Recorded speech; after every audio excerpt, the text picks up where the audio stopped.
Good afternoon. My name is James, and I'm an amateur radio operator, and my call sign is KG5PT.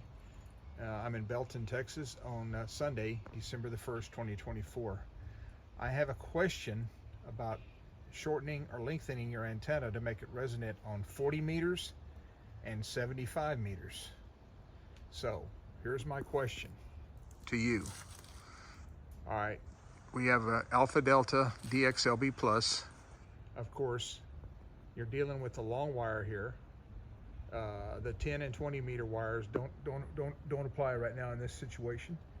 So I want to know, since this longer wire controls the 40 meter band, 7 megahertz, and the 75 meter band, 3.5 megahertz, and the 160 megahertz band, 1.3 megahertz.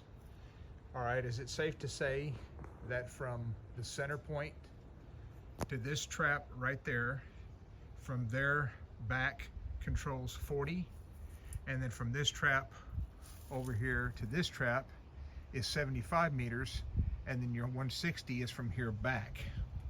Is that the way it works? So between the termination point at the insulator right there, there's an insulator right there, and the wire kind of dips down and goes up to this trap. So is this the 160 part? And then from here back this way to this trap is at the 75 meter part, and then from there up to the center is the 40 meter part. If that's the question I need to know. The second question I want to know is, if you're adjusting either 160 or 75 or 40, do you shorten the gray wire at the trap, or do you shorten the copper coils going around the insulator here, whatever you, not the insulator, but the trap? I call it a trap. Maybe there's a different name for it. This copper wire right here, do you shorten it, or do you shorten the wire coming to the PVC pipe? Thank you very much.